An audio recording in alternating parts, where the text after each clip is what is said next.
बिस्मिल्लाहिर्रहमानिर्रहीम। अस्सलाम वालेकुम एवरीवन।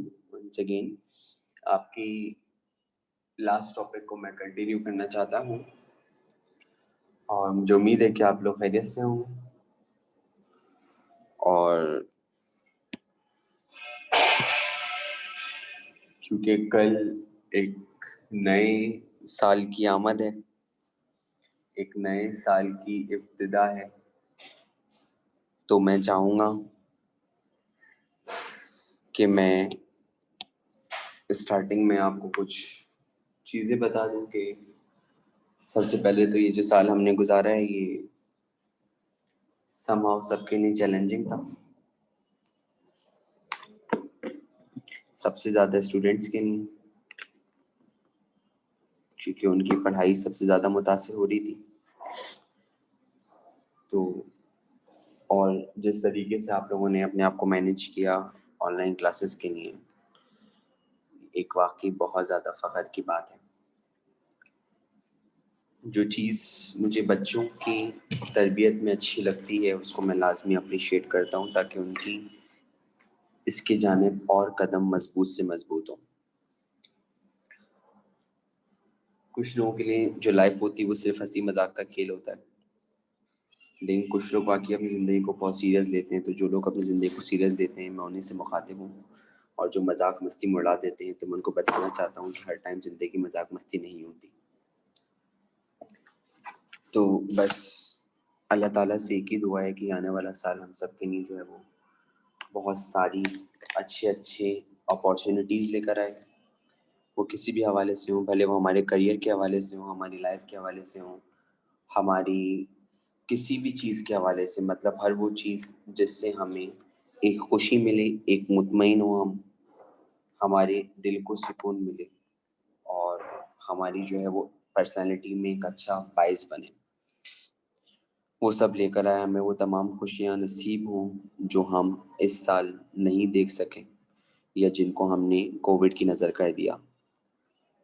तो इंशाअल्लाह ताला मुझे उम्मीद है अल्लाह ताला से कि नया साल आपके लिए, आपके घर वालों के लिए बहुत सारी जो है वो उम्मीद की, जिसे कहते हैं नई नई किरणें, वो लेकर आएगा और आप सब नेक मकासद को हासिल करेंगे और अच्छी यूनिवर्सिटीज़ आपका पार्ट होंगी इंशाल्लाह।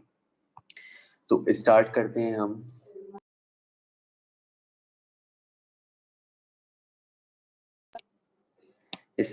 हम आज का लेक्चर। हमने लास्ट क्लास में टॉपिक पढ़ा था, उस टॉपिक का नाम था हमारे पास रेडियो एक्टिविटी।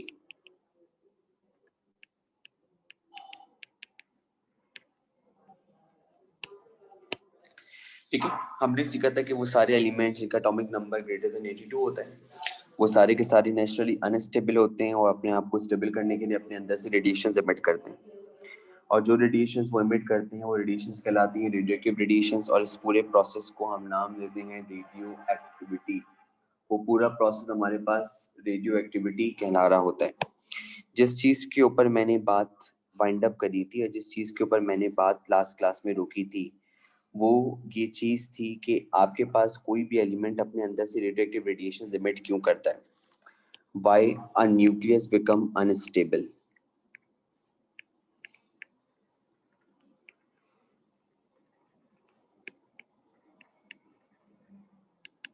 आपके पास एक न्यूक्लियस जो है वो अनस्टेबल क्यों होता है। तो पहली बात ध्यान में रखिएगा, न्यूक्लियस के अंदर ये जो दो पार्टीज बैठती है ना, प्रोटॉन और न्यूट्रॉन, ये दोनों पार्टीज बड़ा अहम किरदार अदा करती हैं। न्यूक्लियस के अंदर जो आपके पास दो पार्टीज बैठती है ना, जिसमें से एक आपके पास है प्रोटॉन और दूसरा आपके पास है न्यूट्रॉन, ये दोनों पार्टीज मैंने आपसे बोला कि बहुत बड़ा किरदार अदा करती है। ठीक है, अगर मैं आपसे बोलूं कि यहाँ पे जो न्यूक्लियस के अनस्टेबल होने का पहला रीजन है वो है in appropriate ratio of proton and neutron.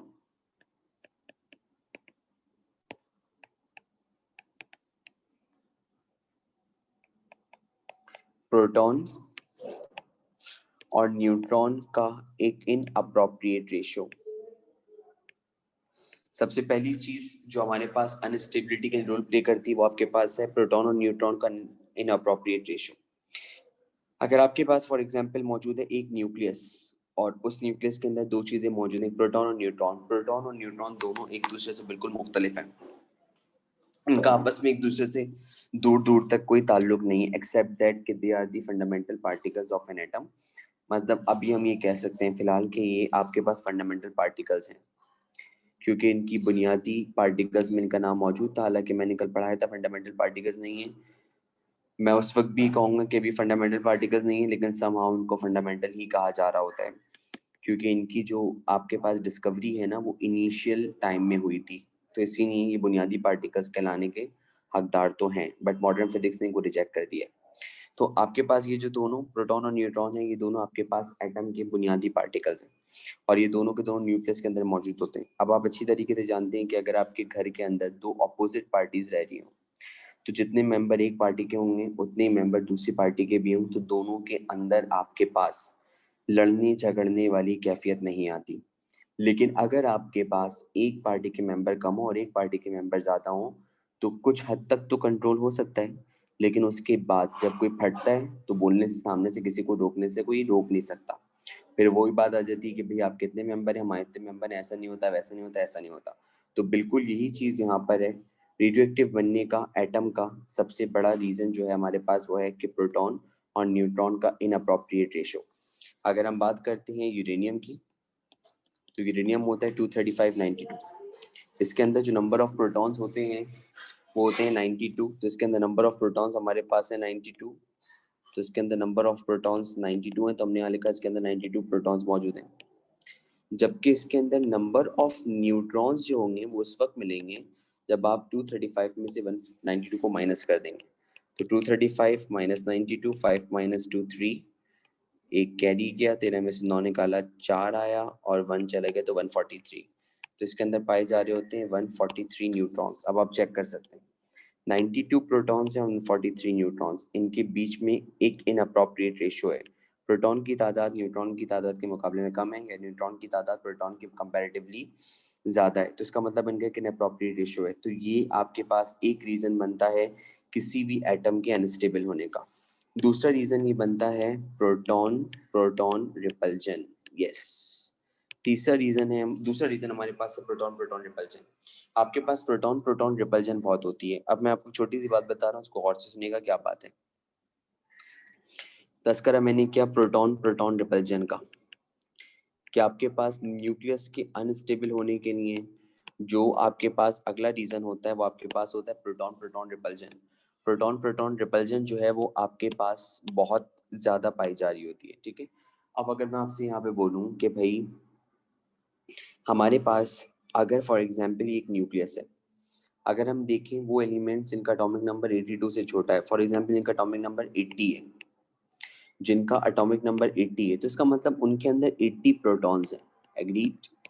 तो अगर इनके अंदर 80 प्रोटॉन्स है ना, तो 80 प्रोटॉन्स के अंदर भी रिपल्जन होगी, इनके अंदर भी रिपल्जन होगी, क्योंकि हमें पता है कि लाइक चार्जेस रिपेल करते हैं। लेकिन याद रखिएगा इनके अंदर रिपल्जन के साथ साथ एक न्यूक्लियर फोर्स भी है। इनके अंदर न्यूक्लियस की एक फोर्स भी है। न्यूक्लियर फोर्स से मुराद न्यूक्लियस की फोर्स, और वो न्यूक्लियर की फोर्स कहलाती है सरफेस टेंशन। वो न्यूक्लियर की फोर्स कहलाती है सरफेस टेंशन। ये सरफेस टेंशन एक ऐसी फोर्स होती है जो सारे पार्टिकल्स को अपने अंदर कैद करके रखती है। सरफेस का मतलब ये सरफेस पे अप्लाई होती है। सरफेस मजबूत होगा तो पार्टिकल्स अंदर ही रहेंगे, बाहर नहीं जाएंगे। दरवाजा लॉक कर दें, कोई बाहर नहीं जा सकता, क्यों? क्योंकि बाहर जाने का वो रास्ता ही नहीं है। तो इस तरह अगर सरफेस इसकी बाउंड्री मजबूत होगी तो पार्टिकल बाहर जा ही नहीं सकता। तो अभी भी प्रोटॉन प्रोटॉन रिपल्जन है, लेकिन अभी प्रोटॉन प्रोटॉन रिपल्जन के मुकाबले में न्यूक्लियस की फोर्स यानी कि सरफेस टेंशन ज्यादा है। जैसे जैसे प्रोटॉन प्रोटॉन रिपल्जन बढ़ती है वैसे वैसे सरफेस टेंशन न्यूक्लियर की फोर्स भी बढ़ती है। लेकिन आप जानते हैं कि एक वक्त तक ये nuclear force proton proton repulsion का मुकाबला कर सकती है, और उसके बाद ये प्रोटॉन प्रोटॉन रिपल्जन का मुकाबला नहीं कर सकती। तो अभी अगर हम बात करें यूरेनियम की, तो यूरेनियम का एटॉमिक नंबर हमने पढ़ा था कितना था, 92। अगर हम बात करें यूरेनियम की, यूरेनियम का एटॉमिक नंबर कितना था, 92। तो यूरेनियम की न्यूक्लियस के अंदर 92 प्रोटॉन्स मौजूद हैं। तो अब इसके अंदर अगर 92 प्रोटॉन्स मौजूद हैं, तो अब इनके अंदर रिपल्सिव फोर्सेस बहुत ज्यादा होंगी, और अगर इनके अंदर रिपल्सिव फोर्सेस बहुत ज्यादा होंगी, तो अब न्यूक्लियस की फोर्स कुछ भी कोशिश कर ले वो इनको ऐसे होल्ड कर कर नहीं रख सकती, क्योंकि न्यूक्लियस की फोर्स आखिरी दम तक अपनी कोशिश करती है कि कोई पार्टिकल उससे बाहर ना जाए, और तब तक एलिमेंट स्टेबल होता है। लेकिन एक पॉइंट आता है जहाँ पे न्यूक्लियस की फोर्स भी आपके पास उस चीज का मुकाबला करना छोड़ देती है।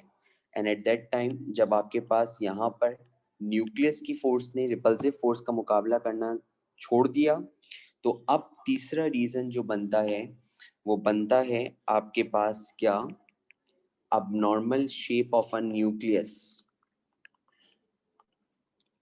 न्यूक्लियस का बन जाता है एक abnormal shape। तीसरा रीजन जो बनता है वो बनता है न्यूक्लियस का एक abnormal shape। तो जब आपके पास वो उसका मुकाबला करना छोड़ देगा, जब आपके पास वो उसका मुकाबला करना छोड़ देगा, कौन किसका मुकाबला करना छोड़ देगा? न्यूक्लियस की फोर्स ने अब रिपल्जन फोर्स से मुकाबला करना छोड़ दिया, क्योंकि रिपल्जन फोर्स का मैग्नीट्यूड बहुत ज्यादा हो रहा है। तो अब जब इसके अंदर 92 प्रोटॉन्स थे, तो 92 प्रोटॉन्स होने की वजह से अब ये सारे पार्टिकल्स एक दूसरे को धक्का देंगे। जब ये सारे पार्टिकल्स एक दूसरे को धक्का देंगे, तो ये बिल्कुल वैसे ही स्ट्रेच होगा जैसे कि एक रबर स्ट्रेच होता है, और जिसको हम कहते हैं स्क्वीज करना। स्क्वीज करने का मतलब क्या होता है कि अगर मैं आपसे बोलूं कि भाई आप जो है वो एक पानी जो है ना वो एक गुब्बारे के अंदर भर दें और उसको आप ऊपर से नॉट लगा दें, और जब आप उसको पुश करेंगे ना तो वो लेफ्ट राइट स्क्यूज होगा, तो इसको स्क्यूज कहना कहते हैं। तो इस तरीके से इनकी प्रोटॉन प्रोटॉन रिपल्जन पड़ती है ना, तो ये स्ट्रेच होता है, स्क्यूज होता है, और स्क्यूज होने के नतीजे में इसका एक अबनॉर्मल शेप बनता है लाइक दिस। ये इसका न्यूक्लियस का एक अबनॉर्मल शेप बनता है। इस न्यूक्लियस के अबनॉर्मल शेप को हम बोलते हैं डम्बेल शेप। ये डम्बेल शेप कहलाता है। और जब इसका डम्बेल शेप बन जाता है, तो अब रिपल्सिव फोर्सेस इतनी बढ़ जाती हैं कि ये पार्टिकल्स एक दूसरे को धक्का देने लगते हैं, और जब ये पार्टिकल्स एक दूसरे को धक्का देते हैं, तो अब यहाँ से इनविजिबल रेडिएशंस इमिट होती हैं, और उन इनविजिबल रेडिएशंस को ही हम रेडियो एक्टिव रेडिएशंस का नाम देते हैं। उन्हीं इनविजिबल रेडिएशंस को हम रेडियो एक्टिव रेडिएशंस का नाम देते हैं। तो यहाँ से जब ये रेडिएशंस इमिट होंगी, तो इन रेडियो एक्टिव रेडिएशंस को इनविजिबल रेडिएशन का नाम दिया जाएगा, जो रेडियो एक्टिव रेडिएशन कहलाती है। ये 3 पॉइंट हैं जो रेडियो एक्टिविटी का कॉज बनते हैं। पहला क्या था? Inappropriate ratio of proton and neutron. दूसरा क्या था? न्यूक्लियस का एक अबनॉर्मल शेप। और तीसरा था प्रोटॉन प्रोटॉन रिपल्जन। तो ये 3 वजहों की बिना पर आपके पास जो पार्टिकल्स होते हैं वो न्यूक्लियस से इमिट होना शुरू होते हैं, और अगर वो न्यूक्लियस से इमिट होना शुरू होते हैं तो इस प्रोसेस को हम कहते हैं रेडियो एक्टिविटी।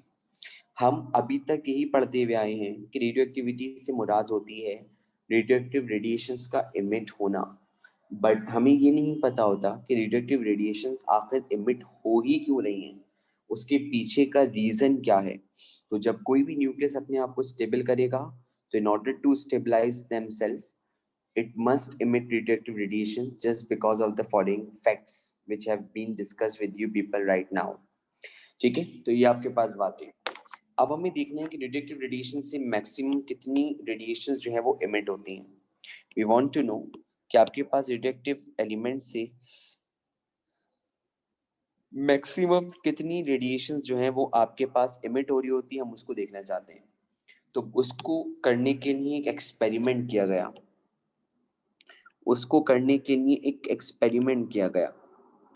वो एक्सपेरिमेंट हम आपके सामने बनाते हैं। वैसे तो ये एक्सपेरिमेंट वो है जो आप लोग मुताद्दिद बार कर चुके हैं। ये वाहिद एक्सपेरिमेंट आई गेस जो आपने 9 में भी पढ़ा है, जो आपने मैट्रिक में भी पढ़ा है, जो आपने फर्स्ट में भी पढ़ा और आप सेकेंड ईयर में भी पढ़ रहे हैं।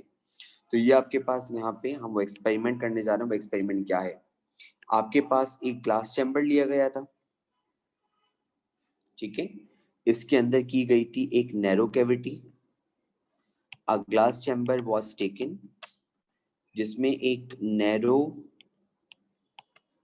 कैविटी अप्लाई की गई थी। इसके सामने मौजूद थी एक फोटोग्राफिक प्लेट,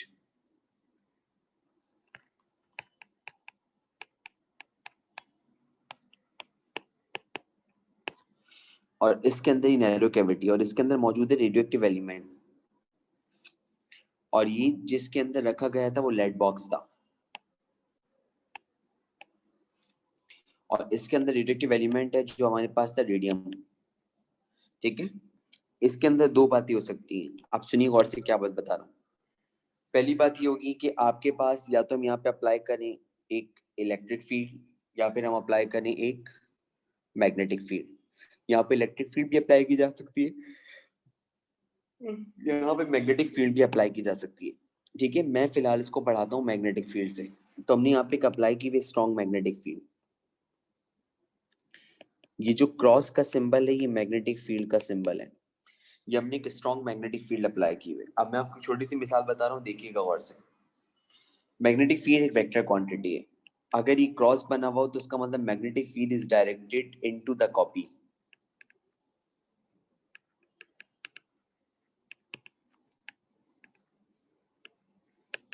आप कॉपी पे लिख रहे हैं ना, तो magnetic field is directed into the copy. और अगर ये डॉट बना हुआ हो तो इसका मतलब magnetic field is directed out of the copy.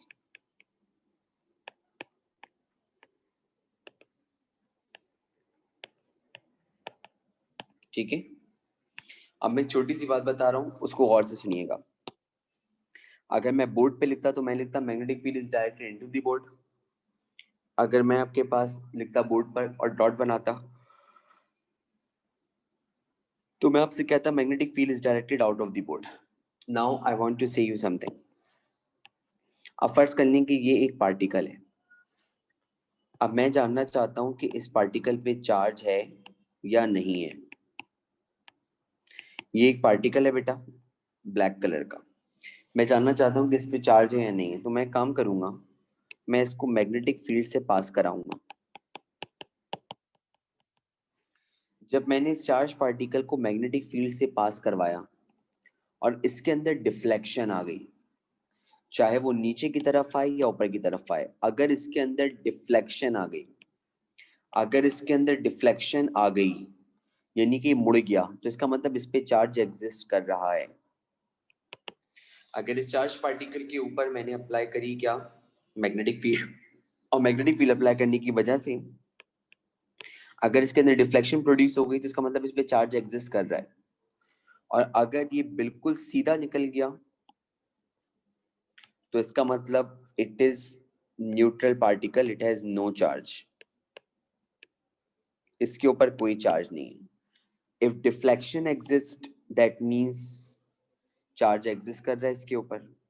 और अगर ये सीधा जा रहा है तो इसका मतलब ये न्यूट्रल है, और न्यूट्रल होने का मतलब इस पे कोई चार्ज एग्जिस्ट नहीं कर रहा। तो अब ये मेरे पास एक स्ट्रक्चर है, मैंने यहाँ पे क्या अप्लाई करी हुई, मैग्नेटिक फील्ड। यहाँ पे मैंने मैग्नेटिक फील्ड आपके पास अप्लाई की हुई। अब मैंने जब आपके पास यहाँ पर थोड़ी देर के लिए इस एलिमेंट को ऐसे ही छोड़ दिया, रेडियोएक्टिव एलिमेंट मैंने ले लिया, रेडियम ले लिया, यूरेनियम ले लिया, जिसको मैंने कैविटी के अंदर रख दिया। मैंने एक यूनिफॉर्म मैग्नेटिक फील्ड अप्लाई करी हुई जो हर जगह से बिल्कुल सेम है।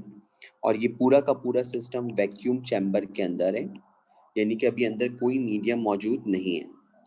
जब आपके पास इसके ऊपर मैग्नेटिक फील्ड को एक्टिव किया गया, तो एक्टिव करने के बाद पता चला कि आपको इस फोटोग्राफिक प्लेट के ऊपर टोटल 3 तरह के निशानात मिले। एक निशान आपको मिला इसके लेफ्ट पर, एक निशान आपको मिला इसके राइट पर, और एक निशान आपको बिल्कुल सीधा मिला। ये एक्सपेरिमेंट जब किया गया तो पहली बार में एक निशान मिला, दूसरी बार में फिर एक मिला, तीसरी बार में 1 2 3 मिले, चौथी बार में 2 3 मिले, पांचवी बार में 1 2 मिले। इसका मतलब a number of times the experiment was repeated and repeated। तो फिर पता चला कि किसी भी रेडियोएक्टिव एलिमेंट से मैक्सिमम 3 तरह की रेडियोएक्टिव रेडिएशंस निकल सकती हैं। और वो आपके पास दो ऐसी होंगी जिन पे क्या पाया जाएगा, चार्ज। तो जिन्होंने लेफ्ट पे ट्रेवल किया उन पे भी चार्ज था, जिन्होंने राइट पे ट्रेवल किया उन पे भी चार्ज था, और जो सीधी रही उन पे कोई चार्ज नहीं था। तो आपके पास लेफ्ट साइड वाली पे भी चार्ज पाया जा रहा था, राइट साइड वाली पे भी चार्ज पाया जाता था, and the rays which remain undeflected उन पे कोई चार्ज नहीं था, वो न्यूट्रल थी। द क्वेश्चन इज दैट कि हमें किस तरह पता चलेगा किस पे पॉजिटिव चार्ज है और किस पे नेगेटिव चार्ज है। हमें किस तरह पता चलता है किसके ऊपर पॉजिटिव चार्ज है, किसके ऊपर नेगेटिव चार्ज है। ठीक है, तो उसके लिए एक छोटी सी बात बता रहा हूँ, तो गौर से सुनिएगा।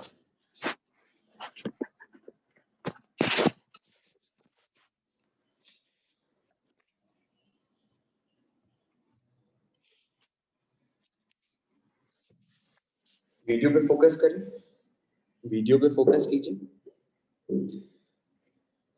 हमें ये जानना है किसके ऊपर पॉजिटिव चार्ज है और किस, मैं चाहता तो ऐसे भी आगे बढ़ सकता था, लेकिन फायदा नहीं है ऐसे आगे बढ़ने। कुछ चीजें ऑन द टाइम पढ़ा दी जाए तो ज्यादा अच्छा होता है। हमें ये जानना है कि किसके ऊपर पॉजिटिव चार्ज है और किसके ऊपर नेगेटिव चार्ज। अपने सीधे हाथ को मैग्नेटिक फील्ड की जानिब रखें। आपका जो सीधा हाथ है ना, वो मैग्नेटिक फील्ड की जानिब हो। अभी मैग्नेटिक फील्ड बोर्ड के अंदर है, तो मैं ऐसे रखूंगा बोर्ड के अंदर, ठीक है।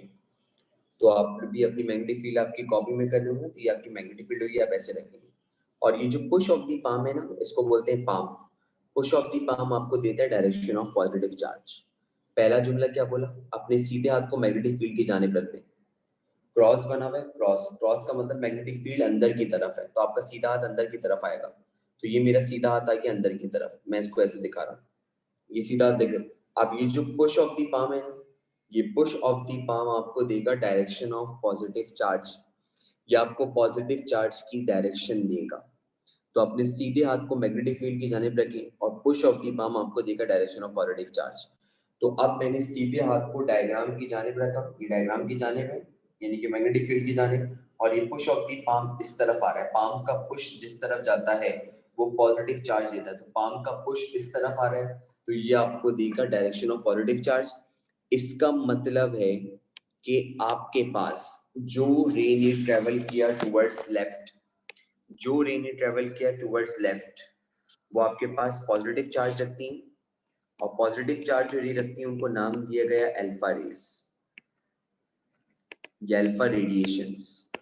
जिन्होंने ट्रेवल किया टुवर्ड्स राइट, उनके ऊपर नेगेटिव चार्ज है, तो उनको नाम दिया गया beta radiation. The ray which travels towards left are known as alpha radiation. The ray which travels towards right are known as beta radiation. क्योंकि अगर एक तरफ आपके पास पॉजिटिव है तो अल्टीमेटली दूसरी तरफ नेगेटिव होंगी। और जो आपके पास अनडिफ्लेक्टेड रिंग, जिन्होंने डिफ्लेक्शन शो नहीं करी, उनको नाम दिया गया गैमा रेडिएशंस। वो हमारे पास गैमा रेडिएशंस कहलाती हैं, उनको गैमा रेडिएशंस का नाम दिया जा रहा होता है। तो एक रे हमारे पास कहला रही है क्या, अल्फा। एक रे हमारे पास क्या कहला रही है, बीटा। और एक रे हमारे पास क्या कहला रही है, गैमा। उनको गैमा का नाम दिया जा रहा है। तो ये कुछ बात थी जो मैंने आपको बताई इनके बारे में, जो आपके पास थे अल्फा, बीटा और गैमा, ठीक है। आपके पास बहुत सारे एलिमेंट्स हैं कुछ जो रेडियो एक्टिव हैं, जो हमारी आम जिंदगी में भी बहुत ज्यादा इस्तेमाल हो रहे हैं, क्योंकि उनके जरिए हमें बहुत सारे अपने काम आसान करने को मिल रहे हैं। तो अब मैं आपको यहाँ पे एक छोटी सी बात बताऊंगा, उसको गौर से सुनिएगा, वो क्या बात है। सबसे पहले मुझे देखना है कि अल्फा रेस के बारे में कुछ इंपॉर्टेंट बातें हम डिस्कस करना चाहते हैं अल्फा रेडिएशंस के बारे में। कि आपके पास अल्फा रेडिएशंस के मुकाबले में इंपॉर्टेंट बातें जो हैं वो हमारे पास क्या क्या हो सकती है। इसको हम अल्फा रेस कहें, अल्फा रेडिएशंस कहें या अल्फा पार्टिकल कहें, बात एक ही है। तो आप इसको अल्फा पार्टिकल भी कह सकते हैं, उससे आपके पास कोई फर्क नहीं पड़ता। पहली बात ध्यान में रखिएगा, अगर आपसे पूछा जाए कि अल्फा पार्टिकल किस पे कंसिस्ट करता है, तो alpha particle consist of helium nuclei. Alpha particle helium के न्यूक्लियाई के ऊपर बेस करता है। हीलियम न्यूक्लियाई पे बेस करने से पता है आपको क्या मुराद है? हीलियम न्यूक्लियाई पे बेस करने से मुराद ये नहीं है कि ये हीलियम गैस है, नो। जैसी कॉन्फ़िगरेशन हीलियम की होती है वैसी कॉन्फ़िगरेशन अल्फा की भी होती है। जैसी कॉन्फ़िगरेशन हीलियम की होती है वैसी कॉन्फ़िगरेशन अल्फा की होती है। हीलियम का सिंबल होता है ये 2He4। हीलियम का सिंबल होता है ये 2He4। इसका मतलब इसका जो एटॉमिक मास है वो 4 है, और जो इसका एटॉमिक नंबर है वो कितना है, 2। तो अल्फा का भी जो चार्ज नंबर है वो 2 होता है, और जो मास नंबर है वो 4 होता है। अल्फा का भी जो चार्ज नंबर है वो 2 होता है, मास नंबर 4 होता है। तो ये आपके पास अल्फा पार्टिकल हीलियम के ऊपर बेस कर रहा होता है, ठीक है। Alpha particle is not actually a helium gas. Alpha particle की कॉन्फ़िगरेशन हीलियम की तरह है। अल्फा पार्टिकल के ऊपर मास जो होता है वो कितना होता है आपके पास, बेसिकली 4, और जो इसका चार्ज होता है वो हमारे पास कितना होता है, 2। बस सिर्फ एक इनमें आपके पास फर्क होता है, वो फर्क मैं आपको बता देता हूँ। जो हीलियम होता है उसके अंदर आपके पास मौजूद होते हैं 2 प्रोटॉन, 2 न्यूट्रॉन और 2 इलेक्ट्रॉन, जबकि अल्फा पार्टिकल में सिर्फ 2 प्रोटॉन और 2 न्यूट्रॉन मौजूद होते हैं। अल्फा पार्टिकल में सिर्फ 2 प्रोटॉन और 2 न्यूट्रॉन मौजूद होते हैं। Alpha particle does not have 2 electron, इसके अंदर 2 इलेक्ट्रॉन्स मौजूद नहीं होते। अल्फा पार्टिकल में 2 इलेक्ट्रॉन्स मौजूद नहीं होते। और आपको पता है जब कोई भी हम एलिमेंट रख रहे होते हैं तो उसके अंदर हमें इलेक्ट्रॉन्स नहीं चाहिए होते, उसके अंदर हमें प्रोटॉन और न्यूट्रॉन चाहिए होते हैं, क्योंकि प्रोटॉन और न्यूट्रॉन की तादाद से बनता है मास और प्रोटॉन की तादाद से बनता है एटॉमिक नंबर। तो इसीलिए आपके पास याद रखिएगा अल्फा पार्टिकल जो है वो आपके पास इनके ऊपर 2 जो है वो प्रोटॉन पाए जा रहे होते हैं और 2 न्यूट्रॉन पाए जा रहे होते हैं। इसकी वजह से इनका जो चार्ज है वो बनता है 2, जबकि इनका जो मास है वो आपके पास बनता है कितना, 4। अब अगर आपसे बात की जाती है कि इनका मास और इनका जो चार्ज है वो आपके पास कितना होता है, तो याद रखिएगा अगर हम कंपेयर करें इनको हाइड्रोजन से, अगर हम इनको कंपेयर करें हाइड्रोजन से, हाइड्रोजन हमारे पास एक सबसे सिंपलेस्ट एटम है, आपको पता है। तो अगर मैं इनको कंपेयर करूं हाइड्रोजन से, तो मैंने इनको हाइड्रोजन से कंपेयर किया, तो इनका जो मास है वो हाइड्रोजन के मास के मुकाबले में 4 गुना ज्यादा होता है, जबकि इनका जो चार्ज है वो हाइड्रोजन के मुकाबले में 2 गुना ज्यादा होता है। तो their charge is twice of hydrogen, their charge is twice of hydrogen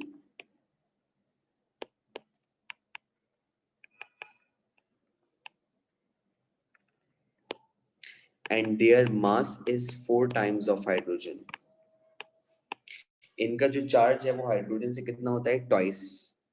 their charge is twice of hydrogen and their mass is and their mass is 4 times of hydrogen.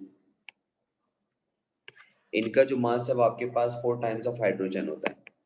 एक तो ये तरीका है इनके चार्ज और मास को डिफाइन करने का कि आपने इनके चार्ज और मास को कंपेयर कर लिया किससे, हाइड्रोजन से, कि इनका जो मास होगा वो हाइड्रोजन से 4 गुना ज्यादा होगा और चार्ज होगा वो हाइड्रोजन से 2 गुना ज्यादा होगा। एक बात तो ये थी जो हमने करी। इसके अलावा आप इनको इससे भी कर सकते हैं, सिंपल हीलियम से, कि इनका जो चार्ज होता है वो 2 प्रोटॉन के बराबर होता है और जो मास होता है वो हीलियम के मास के बराबर होता है। ये भी कर सकते हैं, लेकिन के फकीर बनने की जरूरत नहीं है। ये आपके पास जो यहाँ पर होता है ना एटॉमिक नंबर है, और मैं 10 बार बोल चुका हूँ कि एटॉमिक नंबर से मुराद नंबर ऑफ प्रोटॉन्स होते हैं। तो आप ये भी कह सकते हैं कि इनका जो मास है वो 2 प्रोटॉन के मास के बराबर होता है और इनका जो चार्ज है वो 2 प्रोटॉन के चार्ज के बराबर होता है और इसके अलावा इनका जो मास है वो आपके पास हीलियम के मास के बराबर होता है। आप उसको ये भी कह सकते हैं। अगर आपसे बात की जाती है अल्फा पार्टिकल की वेलोसिटी की, कि अल्फा पार्टिकल की जो वेलोसिटी है उसकी रेंज बता दें, तो अल्फा पार्टिकल की जो वेलोसिटी होती है, alpha particle travels 1/10 of the speed of light. ये आपके पास ट्रेवल करते हैं 1/10 of the speed of light. इनकी जो वेलोसिटी होती है 1/10 of the speed of light होती है, 1/10 of the speed of light. इनकी जो वेलोसिटी होती है वो 1/10 of the speed of light होती है, ठीक है, 1/10 of the speed of light. और एक और मैं आपको बात बता दूं कि आपके पास अल्फा पार्टिकल की जो स्पीड होती है ना वो कांस्टेंट नहीं होती। बेवकूफ होंगे आप अगर आपने सोचा कि अल्फा पार्टिकल की जो स्पीड है वो कांस्टेंट पाई जा रही है। बेवकूफ होंगे आप अगर आपने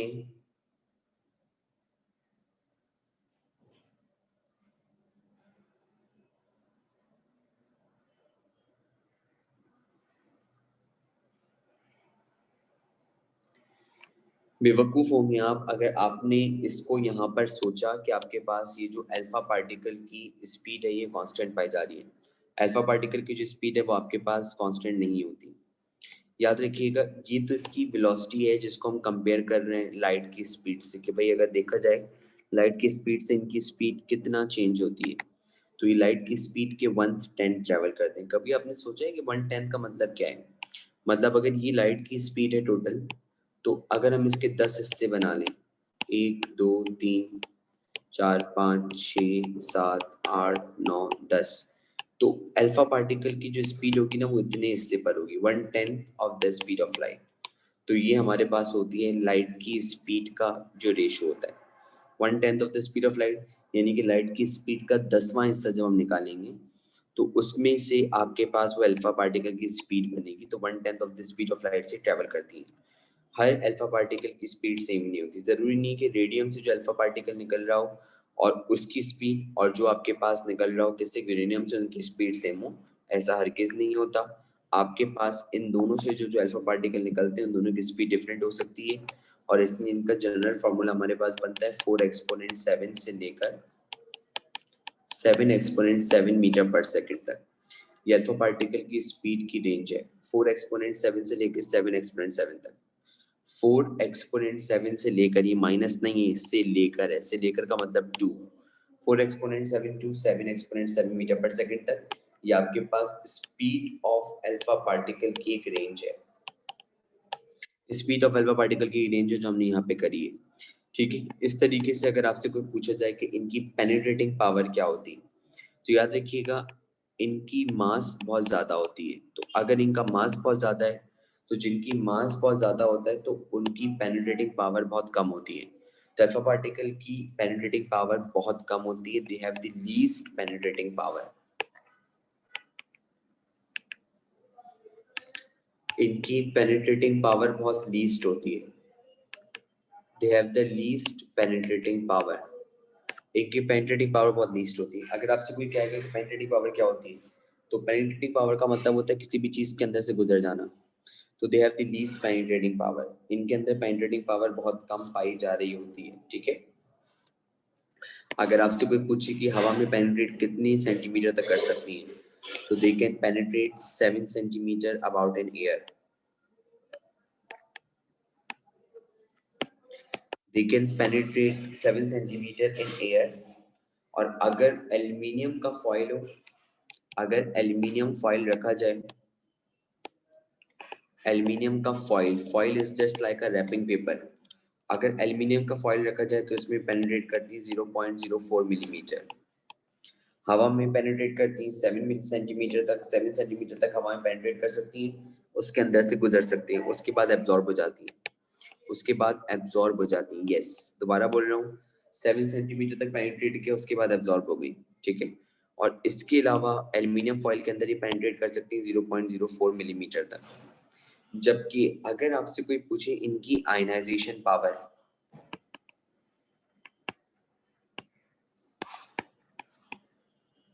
तो they have the strongest ionisation power. इनकी आयनाइजेशन पावर सबसे स्ट्रॉन्गेस्ट होती है। They have the strongest ionisation power. Alpha particle की आयनाइजेशन पावर स्ट्रॉन्गेस्ट है, क्यों? क्योंकि तीनों में सबसे ज्यादा चार्ज इन पे होता है, दे कैरी मैक्सिमम चार्ज। इन तीनों पर सबसे ज्यादा चार्ज होता है। Alpha particle, beta particle, gamma particle में अगर आपसे कोई पूछे सबसे ज्यादा चार्ज किसके पास होता है, तो आप बोलेंगे alpha rays. Alpha rays have maximum charge, इनके ऊपर मैक्सिमम चार्ज होता है, तो इसलिए इनकी आयनाइजेशन पावर भी सबसे ज्यादा होती है। They have the maximum ionising power. इनकी जो आपके पास आयनाइजिंग पावर है मैक्सिमम होती है, और उसके नतीजे में आपके पास याद रखिएगा, क्योंकि इनका चार्ज सबसे ज्यादा होता है, जिसके पास जितना ज्यादा चार्ज होगा उसकी आयनाइजेशन पावर उतनी ज्यादा होगी, ठीक है। अगर आपसे कोई पूछे कि बीटा पार्टिकल के मुकाबले में इनकी आयनाइजेशन पावर कितने गुना ज्यादा है, तो आपने बोलना है 100 गुना। They have the ionization power, they have ionization power 100 times greater than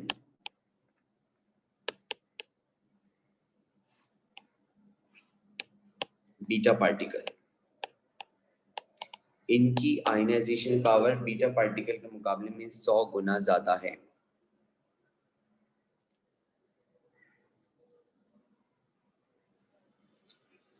इनकी आयनाइजेशन जो आपके पास है वो बीटा पार्टिकल के मुकाबले में मैंने बोला 100 गुना ज्यादा होती है, ठीक है।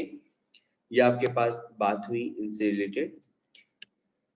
अब जो मुझे इसके अंदर चीज आपको बतानी है ना, वो बताना है इन सबसे हटकर एक सबसे इंपॉर्टेंट बात।